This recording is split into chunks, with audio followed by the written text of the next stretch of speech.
बोल श्री कृष्ण भगवान की जय। हरे कृष्णा। कल बहुत महान एकादशी है। पीछे छठ तिला एकादशी थी। आज फिर भगवान से युधिष्ठिर पूछ रहे हैं, पांडवों को इतनी प्यारी थी एकादशी कि बहुत दिल से रखते थे, भाव से रखते थे। हम क्या छोड़ देते हैं, उनके साथ थे भगवान, हमेशा रहते थे, फिर भी वो एकादशी का व्रत करते थे। हम जैसे होते थे बोलते चलो हमारे साथ भगवान है, हमने क्या करने व्रत पूजा। हो सकता है उस युधिष्ठिर के माध्यम से हमारे लिए भगवान ने प्रेरणा दी युधिष्ठिर पांडवों को एकादशी रखने, क्योंकि एकादशी का जो व्रत है ये एकादश हमारे 10 इंद्रियां और मन सबको काबू में रखता है। और हमें चाहिए कि हम एकादशी का मतलब यही है कि हमें अपनी सब इंद्रियों को, इंद्रियों सहित मन को 11 जो है ये हमें भगवान की तरफ लगाएं। इससे हमारी एकादशी सफल होगी। एकादशी का व्रत बहुत पुण्यदायक होता है, शरीर के लिए, मन के लिए, आत्मा के लिए और परमात्मा की निकटता के लिए। ये एकादशी का जो व्रत है ये एक रास्ता है प्रभु की तरफ जाने का। तो इसलिए एकादशी का व्रत दिल से करें, भाव से करें, श्रद्धा से करें। धर्मराज युधिष्ठिर बोले कि हे भगवान, आपने माघ माह की कृष्ण पक्ष की छठ तिला एकादशी का अत्यंत सुंदर वर्णन किया। अब आप कृपा करके माघ माह के शुक्ल पक्ष की एकादशी की कथा भी सुनाएं और उसका पूरा वर्णन बताएं कि इसका महात्म क्या है, कैसे रखते हैं, विधि बताएं, सब कुछ बताएं।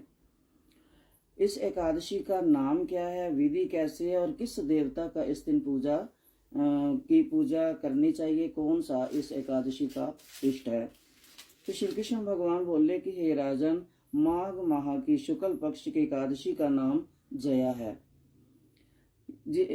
इस एकादशी व्रत से मनुष्य ब्रह्म हत्या के पाप से भी छूट जाता है। सबसे बड़ा पाप जो है वो ब्रह्म हत्या है। तो भगवान कहते हैं कि हे युधिष्ठिर, ये एकादशी इतनी महान है कि ब्रह्म हत्या तक पापी को पाप से मुक्त कर देती है और अंत में उसको स्वर्ग की प्राप्ति होती है।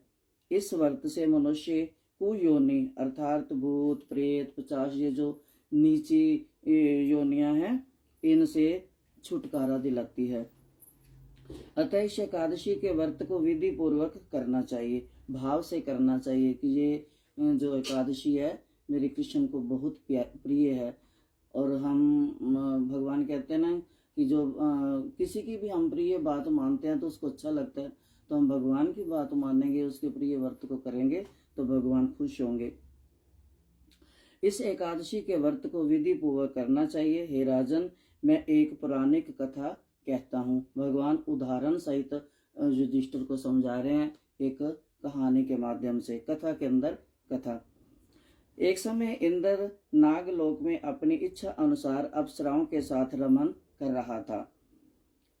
गंधर्व गान कर रहे थे। वहां गंधर्वों में प्रसिद्ध पुष्पवंत, उसकी लड़की तथा चित्रसेन की स्त्री मलिन ये सब थे। उस जगह मलिन का लड़का पुष्पवान और उसका लड़का माल्यवान भी था।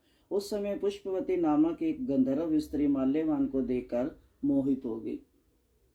उसकी आंखों में विकार आ गया और एक इंद्री जो थी वो दूषित हो गई। उस जगह मालिन का लड़का पुष्पवान और उसका लड़का माल्यवान भी था। उस समय पुष्पवती नामक एक गंधर्व स्त्री माल्यवान को देखकर मोहित हो गई और कामबान से चलायमान होने लगी। उसने रूप, सौंदर्य, हाव भाव आदि द्वारा माल्यवान को वश में कर लिया। कहते हैं ना, आंख ही जो है ये ही करवाती है हमारे से। आंख देखती है फिर मन करता है। पुष्पवती के सौंदर्य को देखकर माल्यवान भी मोहित हो गया। अतः ये दोनों कामदेव के वश में हो गए, परंतु फिर भी इंद्र के बुलाने पर नाच गाने के लिए जाना पड़ा और अप्सराओं के साथ गाना शुरू किया। परंतु कामदेव के प्रभाव से इनका मन न लगा और अशुद्ध गाना गाने लगे। इनकी भाव भृंगियों को देखकर इंद्र ने इनके प्रेम को समझ लिया और इसमें अपना अपमान समझ इंद्र ने उन्हें शाप दे दिया। क्योंकि स्वर्ग में इंद्र का काम क्या है, अप्सराओं के बीच में नाच गाना देखना बस। तो उसको ये अच्छा नहीं लगा कि मेरा जो ये सभा थी इसमें इन्होंने नाच गाना ठीक से नहीं किया और अपने में एक दूसरे में व्यस्त हैं। इंद्र ने उन्हें शाप दे दिया, तुम स्त्री पुरुष के रूप में मृत्यु लोक में जाकर पिशाच का रूप धारण करो और अपने कर्मों का फल भोगो।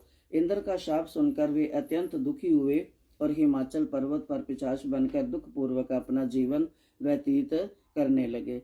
रात दिन में उन्हें एक क्षण भी निद्रा नहीं आती थी। इस स्थान पर अत्यंत सर्दी थी। एक दिन पिशाच ने अपनी स्त्री से कहा, ना मालूम हमने पिछले जन्म में ऐसे कौन से पाप किए थे जिससे हमें इतनी दुखदायी ये पिशाची योनि प्राप्त हुई है। देव योग से जब हम पहले पता नहीं चलता, जब हम करते हैं पाप तब तो पता नहीं चलता, लेकिन जब भुगतने पड़ते हैं फिर हमारे मुंह से खुद निकलता है कि पता नहीं हमने कौन सा पाप किया था जो हमारे को सजा मिली है। देव योग से एक दिन माघ माह के शुक्ल पक्ष की जया नाम की एकादशी आई। इस दिन दोनों ने कुछ भी भोजन ना किया और ना कोई पाप कर्म किया। इस दिन केवल फल फूल खाकर ही दिन व्यतीत किया और महान दुख के साथ पीपल के वृक्ष के नीचे बैठ गए। रात्रि इन दोनों ने एक दूसरे से चिपक कर बड़ी कठिनता से सर्दी काटी और उनको रात्रि में निंद्रा भी नहीं आई क्योंकि ठंड और भूख। दूसरे दिन प्रातःकाल होते ही भगवान के प्रभाव से उनकी पिशाच टूट गई और अत्यंत सुंदर अप्सरा